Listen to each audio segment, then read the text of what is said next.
નમસ્તે વિદ્યાર્થી મિત્રો, હોમ લર્નિંગ ક્લાસમાં આપ સૌ વિદ્યાર્થી મિત્રોનું હાર્દિક સ્વાગત છે। મારો વિષય છે સામાજિક વિજ્ઞાન। આજે આપણે ધોરણ 10માં 17મો પાઠનો અભ્યાસ કરવાનો છે।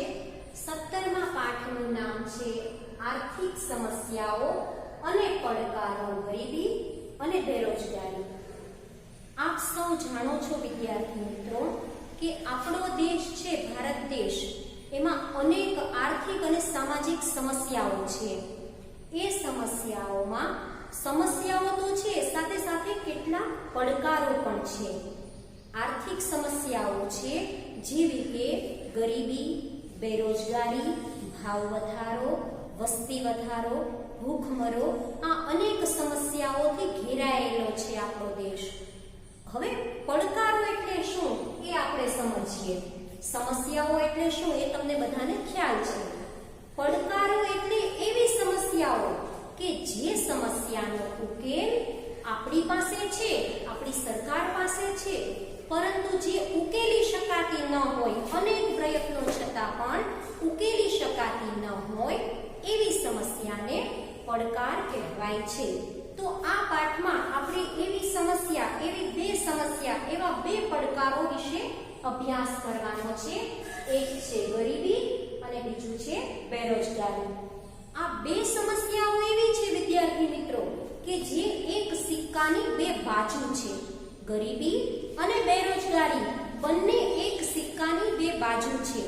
જ્યાં ગરીબી હોય ત્યાં બેરોજગારી હોય જ, અને જ્યાં બેરોજગારી હોય ત્યાં ગરીબી પણ હોય જ। તો સૌથી પહેલા આપણે ગરીબી એટલે શું એના વિશે આપણે માહિતી મેળવીએ।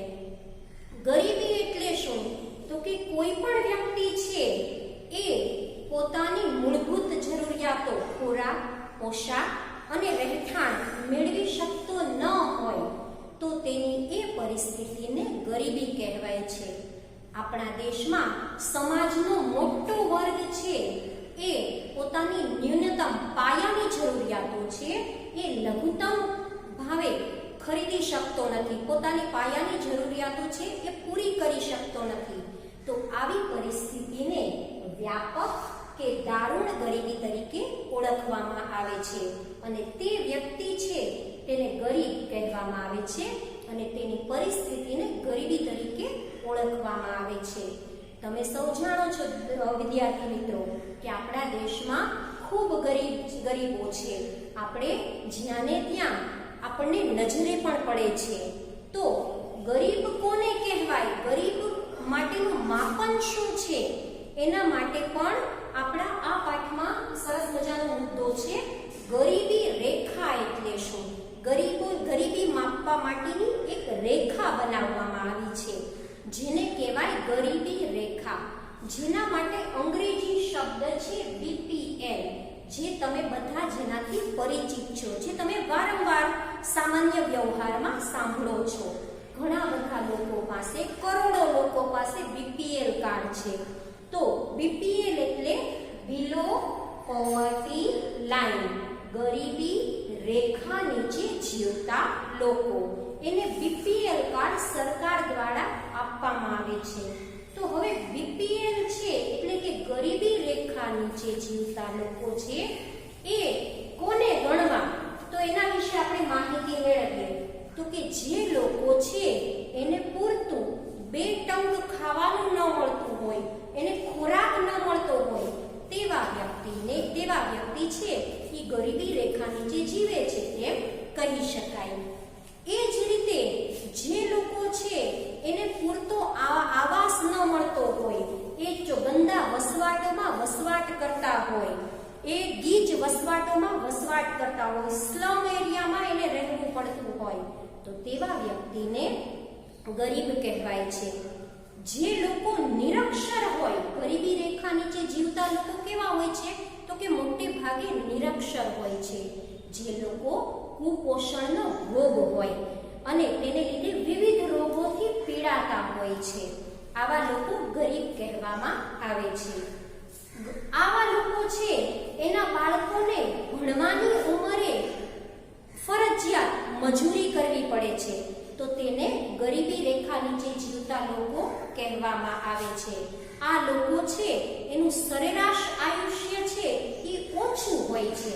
જે દેશમાં નક્કી કરેલું આયુષ્ય છે એના કરતાં એનું સરેરાશ આયુષ્ય ઓછું હોય છે. તો અને તેને લીધે તેનો મૃત્યુ દર પણ વધુ હોય છે. આવા લોકોના બાળકો છે એ કુપોષણનો ભોગ બનેલા હોય છે. આથી એ બાળકો છે એમાં પણ બાળ મૃત્યુ દરનું પ્રમાણ વધુ હોય છે.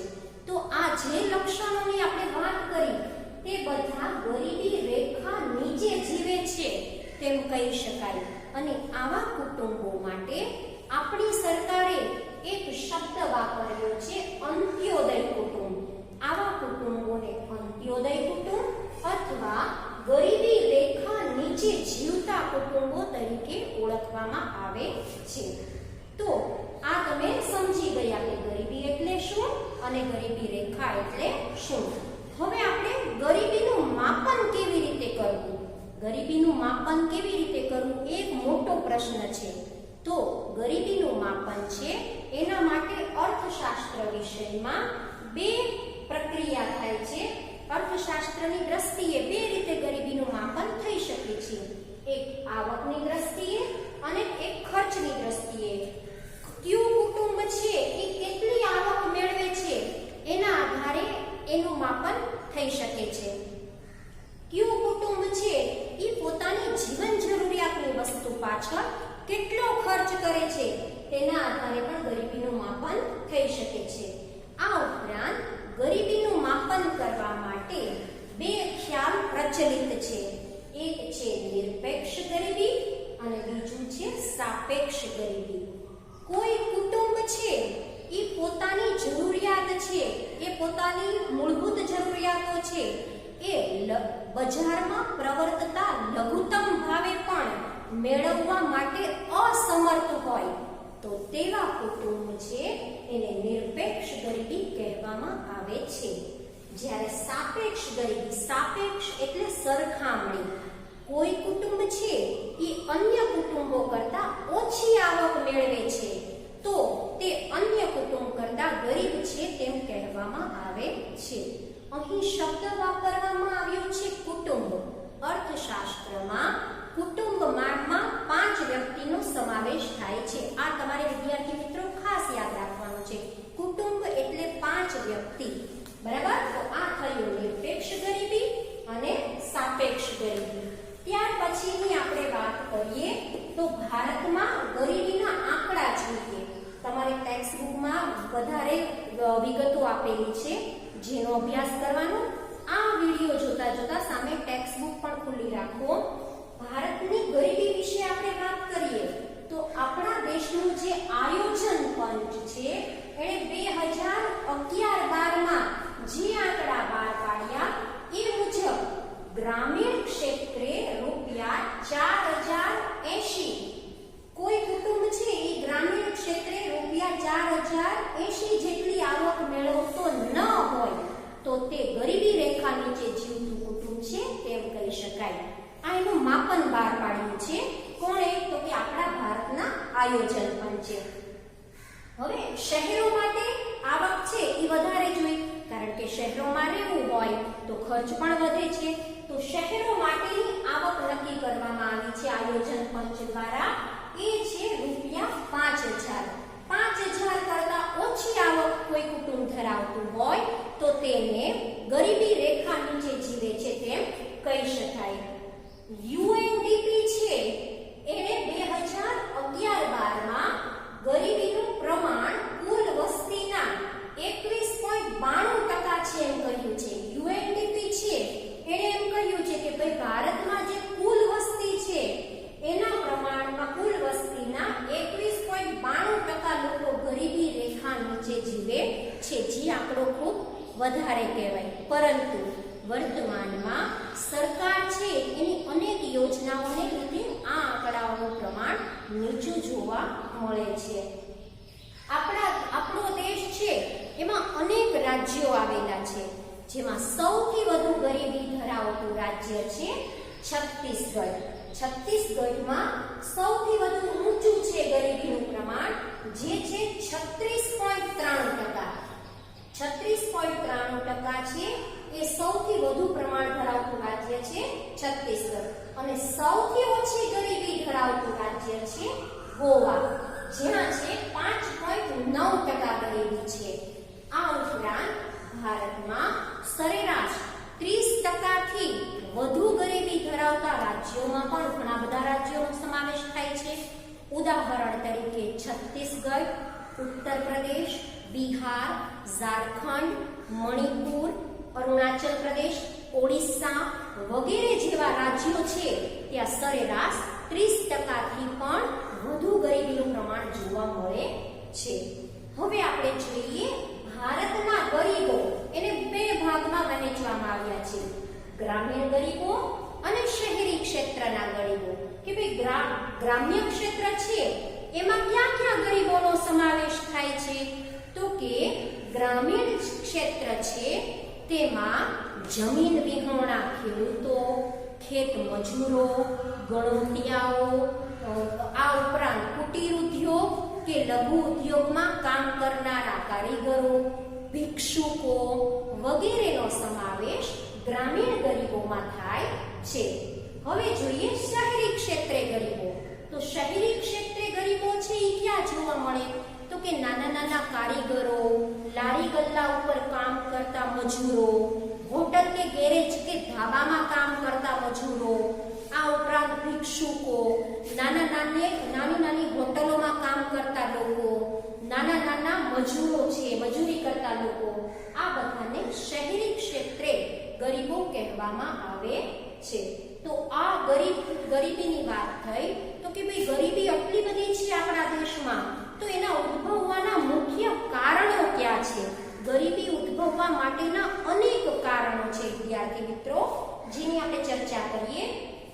સૌથી પહેલું કારણ છે કે આપણો દેશ ખેતી પ્રધાન છે, પરંતુ આપણી ખેતી કેવી છે? તો કે પછાત છે. આપણી ખેતીનો વિકાસ ઓછો છે, આથી કૃષિ ક્ષેત્રનો અપૂરતો વિકાસ છે, તેને લીધે પણ ગરીબી ઉદ્ભવે છે. ત્યાર પછી જોઈએ તો વૈકલ્પિક રોજગારીનો અભાવ. કૃષિ સિવાયના જે ક્ષેત્રો છે એમાં રોજગારીનો ઉદ્ભવ થતો નથી, ઓછી રોજગારીની તકો ઊભી થાય છે, આથી પણ ગરીબીમાં વધારો થાય છે. બીજું છે જ્ઞાતિ પ્રથા અને પરંપરા. હજી પણ આપણો દેશ રૂઢિચુસ્ત છે વિદ્યાર્થી મિત્રો, હજી પણ લોકો નાત જાત અને જ્ઞાતિમાં માને છે. આથી જ્ઞાતિ પ્રથા, જ્ઞાતિ અને પોતાના જુદા જુદા પ્રસંગો પાછળ વધુ ખર્ચા કરે છે, તેને લીધે પણ ગરીબીમાં વધારો થાય છે. પછી છે નિરક્ષરતા. આપણા દેશમાં સરકાર શ્રી ખૂબ પ્રયત્ન કરી રહ્યા છે, છતાં પણ નિરક્ષરતાનું પ્રમાણ ઊંચું છે, તેને લીધે પણ ગરીબીમાં વધારો થાય છે. પછી જે રોકડિયા પાકોને પ્રોત્સાહન. આપણા દેશમાં ખેતી છે એ મુખ્ય આર્થિક પ્રવૃત્તિ છે, પણ આપણા દેશમાં જે યોજનાઓ છે એમાં બધામાં રોકડિયા પાકને વધારે મહત્વ મળે છે. આથી જે અનાજ છે, ખાદ્યાન્ન અનાજ, શાકભાજી, આ બધા પાકોનું ઓછું ઉત્પાદન થાય છે. આથી તેનું ઓછું ઉત્પાદન થવાથી એના ભાવ પણ વધારે હોય છે, આથી લોકોને ખોરાક પણ સસ્તા ભાવે મળી શકતો નથી. પછી છે ગ્રામીણ અર્થવ્યવસ્થા. કે ભાઈ નવી ટેકનોલોજી આવી છે, તેને લીધે ગ્રામીણ અર્થવ્યવસ્થા, કુટીર ઉદ્યોગો, લઘુ ઉદ્યોગો આ બધું ભાંગી પડ્યું છે અને તેને લીધે પણ ગરીબીમાં વધારો થયો છે. ત્યાર પછી છે કુપોષણ. ગરીબો છે એ પૂરતું પોષણ મેળવી શકતા નથી, આથી એ કુપોષણનો ભોગ બને છે અને વિવિધ રોગોને લીધે કોઈ પણ કામ છે એ કાર્યક્ષમતાથી નથી કરી શકતા, તેથી પણ તેની ગરીબીમાં વધારો થાય છે. પછી છે ટેકનોલોજીમાં ફેરફાર. ટેકનોલોજી છે એ દિવસે ને દિવસે નવી આવે છે. નવી ટેકનોલોજી આવવાને લીધે મજૂરો છે, કારીગરો છે, એ કારીગરોને નવી ટેકનોલોજી અપનાવવામાં વાર લાગે છે, કારણ કે મોટા ભાગના કારીગરો કેવા છે વિદ્યાર્થી મિત્રો? તો કે નિરક્ષર છે. નિરક્ષર લોકો ટેકનોલોજી અપનાવી શકતા નથી, તેથી પણ ગરીબીમાં વધારો થાય છે. અને છેલ્લું છે વિદ્યાર્થી મિત્રો વસ્તી વૃદ્ધિ. ભારત દેશમાં દિવસે ને દિવસે વસ્તી સતત વધારો થઈ રહ્યો છે. વસ્તી વધે છે, સામે ઉત્પાદન એટલું વધતું નથી. જરૂરિયાત વધે છે, સામે ઉત્પાદન નથી વધતું. આથી વસ્તુનો ભાવ વધારો થાય છે અને તે ભાવ વધારાને લીધે ગરીબો પહોંચી નથી શકતા. આથી પણ ગરીબીમાં દિવસે ને દિવસે દિન પ્રતિદિન વધારો જોવા મળે છે. તો આગળનો ભાગ આપણે પછી જોઈશું. નમસ્તે.